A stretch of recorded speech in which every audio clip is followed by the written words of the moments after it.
Greetings, this is John Clausen with Redshift. Thank you for joining the discussion about the 4 pillars of security you haven't heard about. Welcome aboard, let's get started. First, I want to cover a housekeeping item. Anytime you have a question, submit it through the chat feature. We'll cover it later in the presentation when we have a Q&A session. Today, I want you to learn which security pillars Redshift provides to secure your attack surface for email, domains, brand, and network perimeter. You'll see how entering a single domain provides a comprehensive understanding of your security features and network services.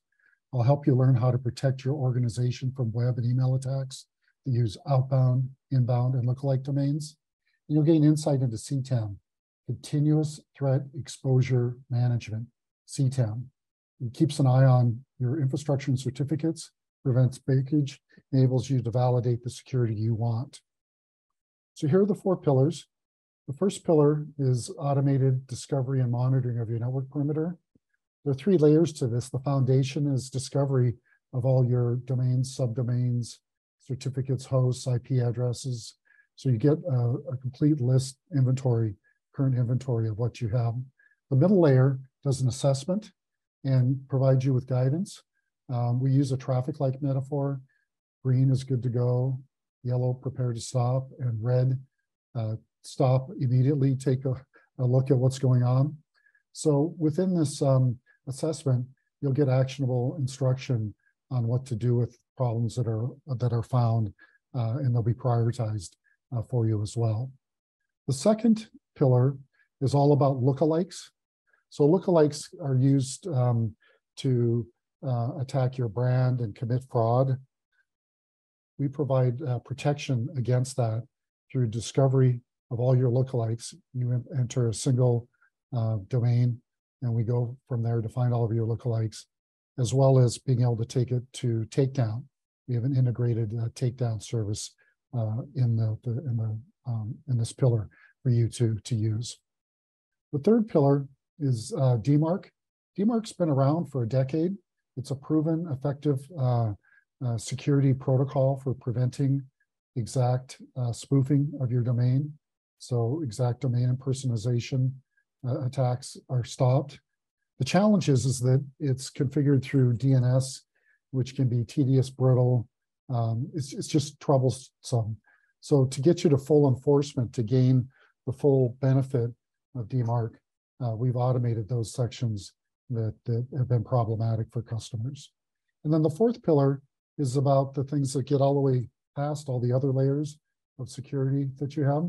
And in your inbox, we're able to help users understand what's there to make better decisions and to provide administrators with a full view of what's going on and how to set things up at scale to protect your users.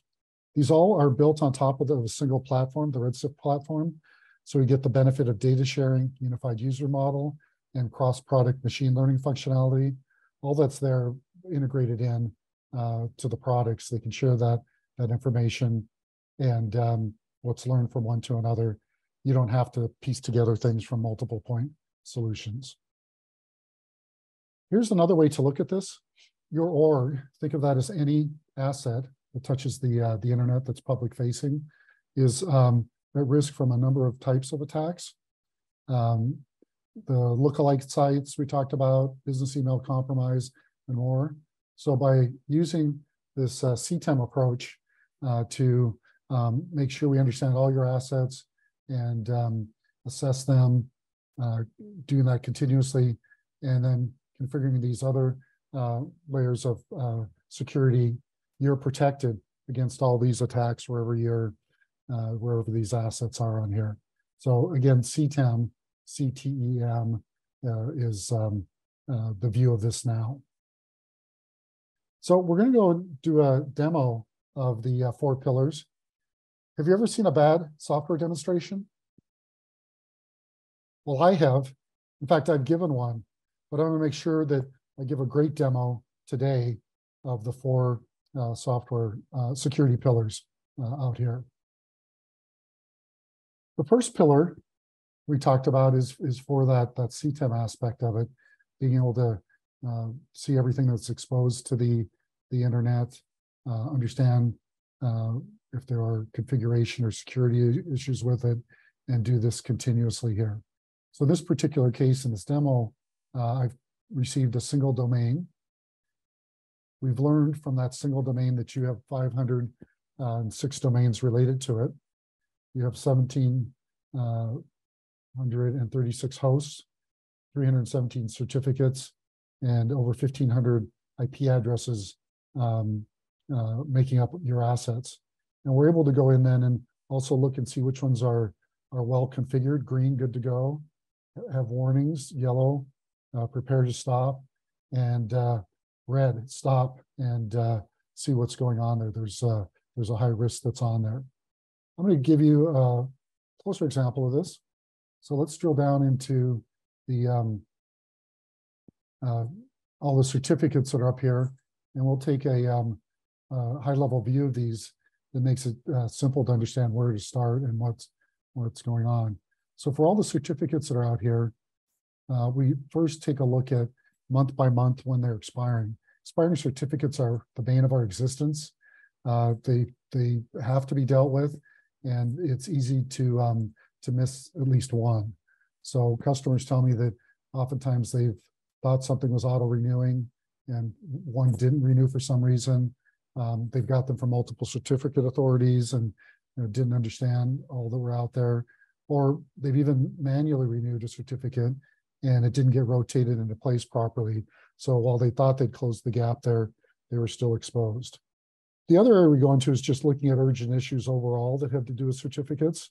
So there are other things besides when it expires, things like is the certificate chain valid or not? We can drill right into those and look for a given host using that certificate, what's going on here. So in this case, we're getting a warning here about HTTPS. And we do see a lot of good things going on here. So everything that's green is good to go. Gray means it's not applicable to this particular host. And here then we can see the things in red that pop out, so we know exactly what to take a look at. In this case, we've seen that the certificate chain is incorrect. I can just highlight this on the red, and I get a detailed description of why that's an issue and what to do with it here. So I can go down into more details about that. And again, I'm seeing, why, what the analysis is and what to do about it. Now, if you want to check this out yourself and see what it looks like, we're seeing this pop up, and it actually is a page that's not working. So clearly that's a problem, right? You don't want that to be, your users to be seeing that out when they go to your site.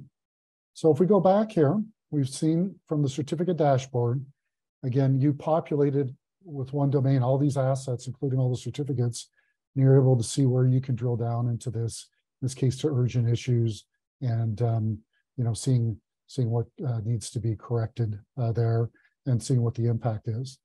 Hosts are another dashboard, another area that's really important, obviously, for what's going on. So we give you a list of all the hosts here.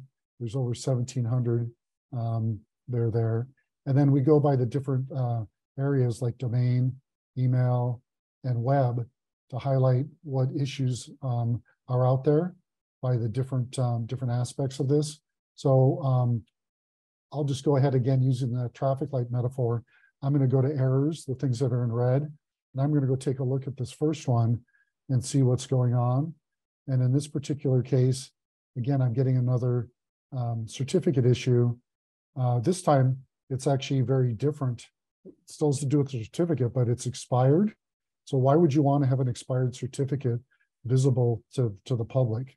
That's just a risk you don't need to have, or it's going to give the impression that things aren't well run, and it's not publicly trusted.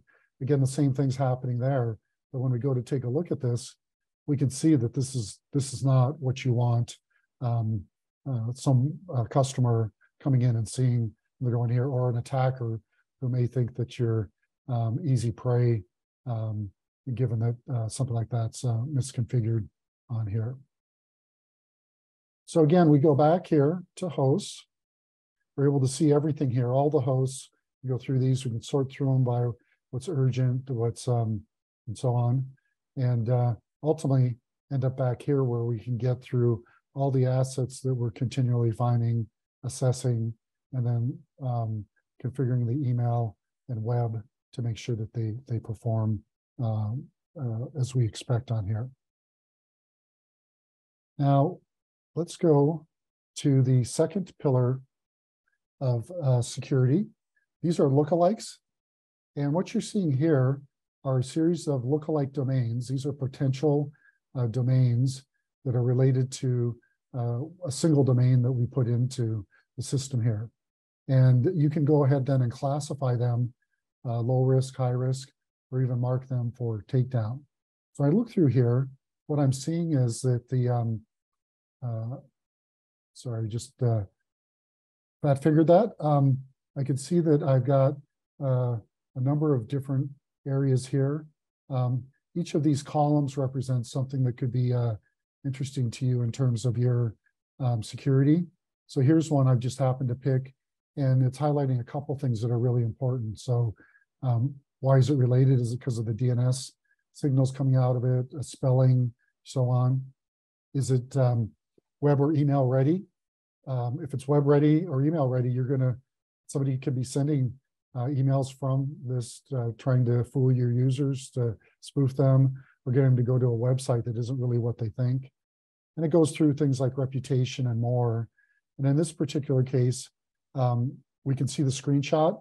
So what's on the web page here, and we can see that there's issues with this. So first off, this page is running.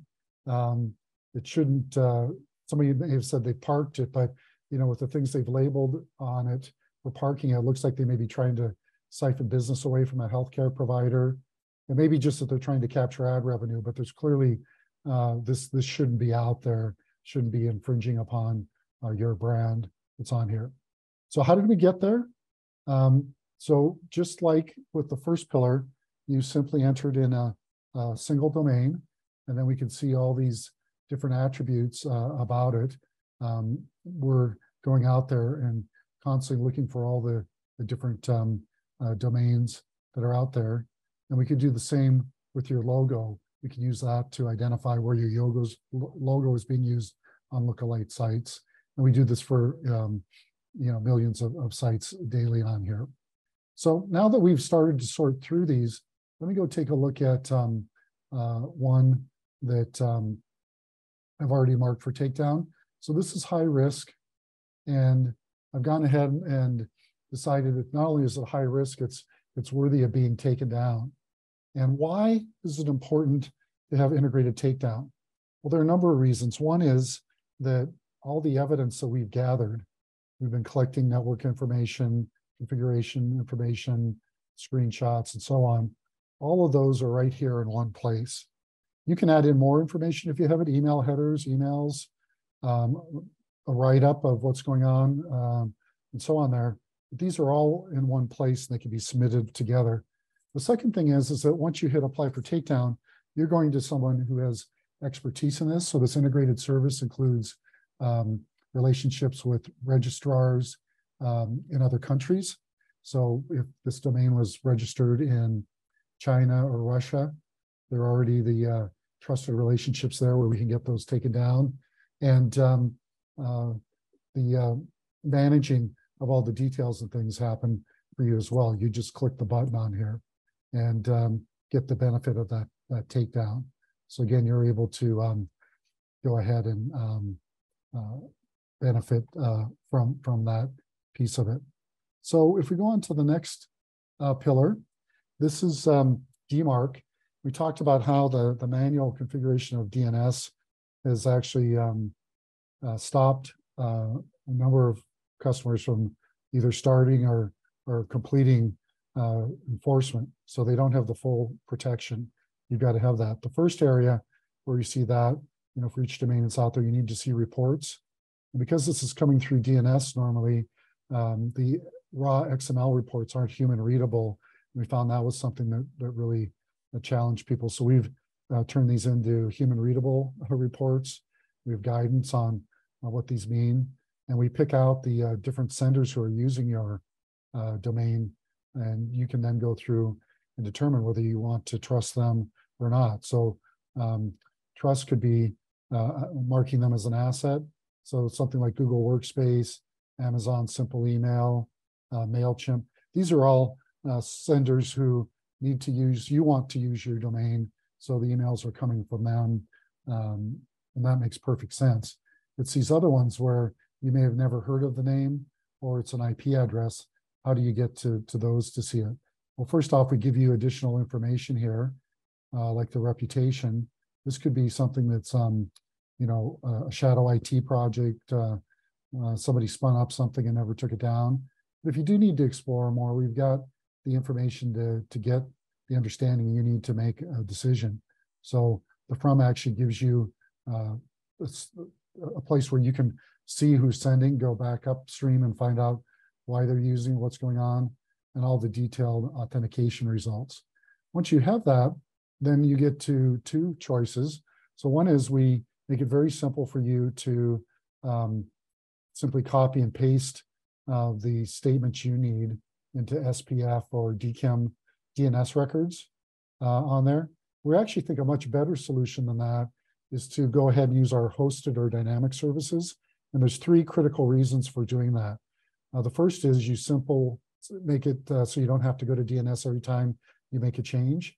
You just put in one DNS record for DMARC, one for SPF, and one for CTEM. And then any of the changes you make after that are all done in the interface here. So as you add more include statements, for example, they're all put into here. You don't have to go out and edit your DNS records. And we're taking care of through this interface, all the you know, validating them, making sure that the entries are correct, helping you understand, you know, what's going on with those to make sure you never put over something into your DNS record that's not valid. And by the way, sometimes it can take 24 hours for those changes to propagate, only to find out there's an error there. It's just really painful compared to this simple approach. And then the third area is to make sure you're always under the 10 lookup limit. DMARC has a limit of 10 DNS lookups in your SPF record. And so we want to make sure you never exceed that, because then email won't be delivered. You won't be able to go through from there. So, you know, again, this third pillar of security is covering you with the visibility you need to see what's going on here, making it simple to configure and get everything in place. And then finally to see the results and making sure you don't go over limits like the 10 DNS lookups on there. Now we're going to explore the fourth pillar of security. There are two sides to this. So one is the user side, and the other is the administrator side here that you see on here. Let's go back to the user side here, and we will take a look at an inbox for typical user. And in this case, they've subscribed to an email list. Maybe they didn't. Maybe it wasn't a newsletter they wanted, or maybe they ever knew that they went to it, but it's showing up. And because it's giving them a request to click, we're able to point out to them that this could be high risk. You know, when you go to click that link, it could be issues. And we continue to use the traffic light metaphor. We don't expect your users to be security experts. That's not their job. But here we show that authentication, the content, and the trust amongst the sending users, we give them a report on there. And if they're red, then it's just like a stoplight. Stop and report it. Yeah, check it out, learn more on here. So that makes it very simple to do that piece of it. Now, from the administrator side, it can almost be overwhelming with the number of emails that come in, and users are trying to make the best decision they can. But when they mark it as phish or spam, they may be wrong, right? Or they may be a lot of conflicts between the different users that are out here. So the first thing we do is give you visibility to see all the different types of things that are going on, types of attachments, links. You get into all the details that are here, including natural language processing, so what's gone on in the content. And then we come down here, and I want to show you about remediation. So once we've seen this, I can go into emails that are reported, and when these come up, I want to look at remediation, and I'm going to look at a few different things here, but essentially we have some ways to really turn this into auto remediation. So the first thing is to think about the choices. Well, delete email makes sense. Add it to a threat list based on the domain or the sender's email. Add it to the trust list. If it's in your supply chain, your vendors, people you do business with all the time, that should be there so you can get a better handle on them. And then finally, if you're getting a lot of different reports in from the users, there's a tool that we provide to make it very simple to send out and collect information about why they're submitting it that way and reconcile why somebody thinks it's a phish email and 10 others think it's not, or they go on from there. So what I've got here is I'm going to decide that for this one, I want to take an action, which is delete it. I'm going to create a rule as opposed to looking at this email by email. And then I can just start with a few clicks to get into the understanding of how I want to apply this. So I'm going to be on the lookout for this particular sender. I'm going to look at the emails to see if they contain attachments or links, those types of things, and what will happen with this. And then I create the rule. So now, because I've got that rule created, any other place this email comes in, I'm going to know that it's deleted. So it's if it's in another user's inbox, if it comes in later in the week or so on, it's going to get deleted. It's auto remediated on there. So, again, from this perspective here, we've been able to, give you great detail view of what's going on in your environment, and then let you take care of remediating that and going forward from there. Now that we've taken a look at the 4 pillars on here, let's go ahead and take another quick look back at CTEM and why that's important to us. I think it will make more sense at this point. So just to review from the CTEM view of things, we're looking at all your assets, and we want to make sure we know about them and the exposure that they have, and what those threats mean to your organization. We want to do this on continuously. So from each of those assets, they're subject to these types of attacks that we mentioned. When you put the pillars in here, these 4 security pillars in there, we're going to make sure, 1 is you don't miss any of your assets. 2, you know what their configuration is, their security posture is, and 3, that the security is in place to protect those, and it'll continue on that way. We can also think about it this way from an attacker's point of view. They're thinking about all these individual pillars as a way that they can attack and get through. They may think that you don't have things set up. So if you think about this as unified threat protection, we're counting on is that whenever an attacker comes in and tries to get through one of these pillars, that you're going to be protected. So the first one that attackers do is they look for signs of vulnerability. Well, you're not going to have those because you're taking the CTEM approach. You're seeing all of your assets being discovered continuously, assessed, and you know what to do with any gaps, any configuration security issues. You can't spoof the exact domain because DMARC is actually an enforcement, and you can't use lookalikes because you've identified them and made sure they're not web and email enabled.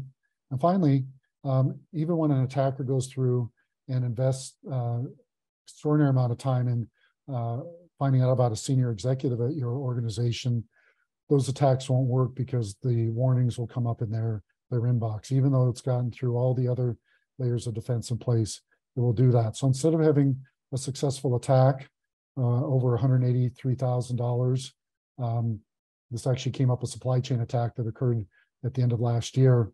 You're going to see that those are prevented there. So big win on that. CTEM, the takeaways from this are that you've now found out that you can use this approach to understand what weaknesses an attacker sees in your environment. And it's continuous. It's not a pen test every quarter or twice a year. When you see what an attacker sees, when you see all your assets, you're getting the benefit of those assessments. So you have actionable insight to each problem, its priority, and how to fix it. So you're not just sitting there knowing you have a problem, that you can get on top of it, get ahead of it. It's automated. So the asset inventory and assessment, you give us a single domain and we'll go ahead and take care of that. So you're always got the latest view on there, something which is really challenging to do continuously and at scale. And then finally, getting started is not a big project. It's as simple as Google. Put in a domain and you can get started right away. You can see what's happening in your environment with the discovery and assessment kicking off on there. If you do this, you're 3 times less likely to suffer from a breach. Don't take my word for it, take Gartner's. You're 3 times less likely to suffer from a breach. Why would you not want to do that? Why would you not want to become 3 times less likely to suffer from a breach? So this has been the first in our Redshift Espresso demo series. We'll continue to bring these out as you find them helpful. And as we open it up for the Q&A, I want to share an appreciation of the time you invested to learn more about these pillars and how Redshift fits in. You can get a free cyber risk assessment. Just go to the URL redshift.com/free assessment and sign up, and we'll get that going for you. It's subject to availability just because we don't have unlimited resources, but we'd love to work with you on that and see what's going on. So let's go ahead and start the Q&A. Thanks for that, John. So it's a great sort of demo series, the first of many, hopefully. So just looking at our Q&A, and one question that we had, John, come in was around the alerts that people can receive. So the question was, what support do you have around alerts? Is there, for example, Slack and other applications where you can get continuous or regular alerts? Yes, there is, Harry. So we've got an integrated Slack bot that delivers the automated alerts to your Slack channel of choice. So from on DMARC, for example, the notifications feature also lets you receive daily or weekly compliance reports, action reminders, and configuration alerts. So you can get those through email or the Slack channel and so on there. And you can even set which day you want them on. So definitely yes. Fab, thank you. And another, so if a customer, for example, for yoursite.com, received any fraudulent or corrupt emails asking for things like an invoice around payment from a lookalike domain, that would be your site, and the O would be a 0 in character. Would that be enough to take down that fraudulent domain? Yeah, it's a great question. So it's highly likely that the takedown would be successful. As evidence of fraudulent activity for both forms of an invoice fraud. When we take down submit the domains for takedown, we're gathering all the evidence that we have, as well as you can provide evidence of what goes on with those as well. And our partner will, through their integrated process, will make sure those are taken down as quickly and as efficiently as possible. And they work across different countries and so on, as we mentioned on there. Yeah. And I think this is quite a common worry around people implementing DMARC. There's like I say, worry that you will affect your deliverability and that you won't have emails sending through, they'll get to spam. What are the chances that's going to happen? And is that a worry that people should have? Well, it actually turns out it's the opposite, that it actually helps. So the first thing is of course, it needs to be set up correctly. And we have a variety of ways to work with you, including a customer success engineer who does this all the time. We worked with a wide range of customers. So, making sure that when I showed that list of senders, that you understand who's authorized and who isn't. Now, once you have DMARC, then that's a sign that the emails are being authenticated and are safe to receive. So our experience is the open rates will automatically increase with that.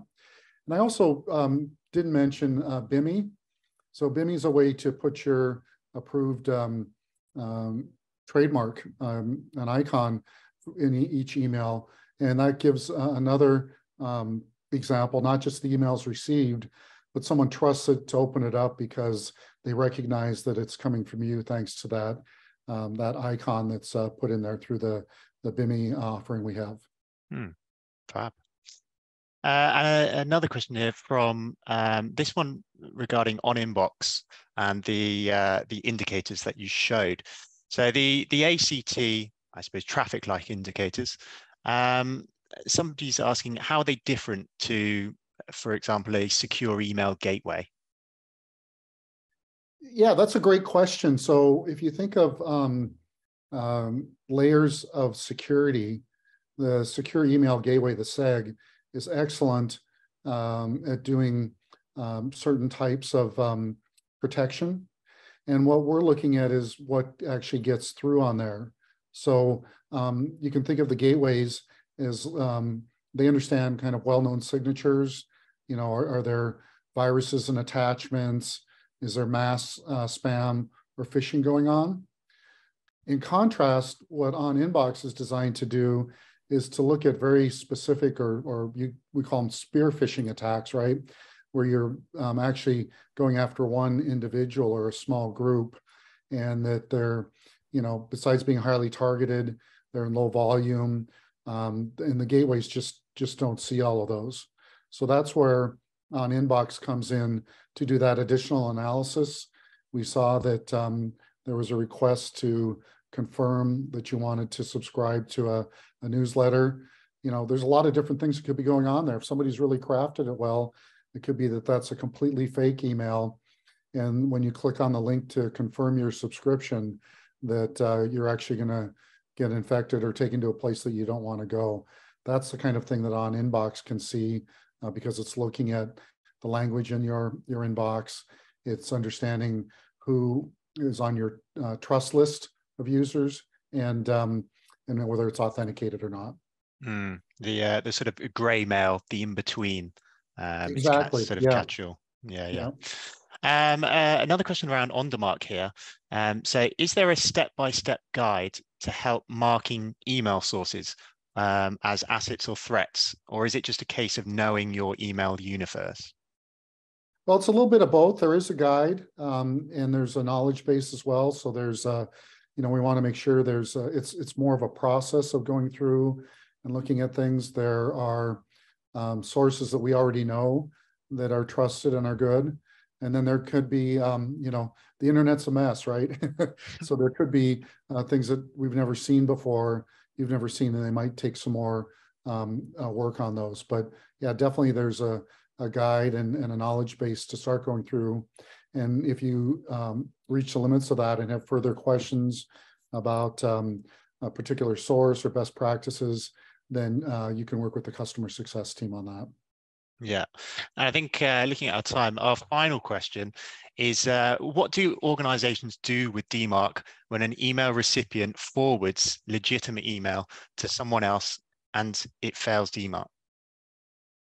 Yeah, that's a great question. So you can have set up a soft fail. That might be something that you want. So to understand that it could be you know, a relay or a forward. Also, DMARC has two areas that it's checking. So the SPF, so that's where the forwarding would change who it's coming from, and you'd fail SPF, but you could still pass DKIM. So that's checking to make sure that the message hasn't been altered and so on there. And so it could succeed through that as well. Fab. Well, like I say, it's roughly around 37 minutes. So I'd like to take this time to thank all of you and to John and Rachel for joining us today. We hope to get the recording of the webinar out to you shortly via email, and you should see that in the next couple of days or so. But thank you from myself, and I'll leave the last one to John. Yeah, thank you so much. I appreciate the time you spent and the questions you submitted. And of course, if you have anything else, just follow up with us. and we'll be happy to get things answered for you. And don't forget that link to the assessment there. I think you'll see great value in that. Thanks, everyone. Cheers. Cheers. Bye-bye.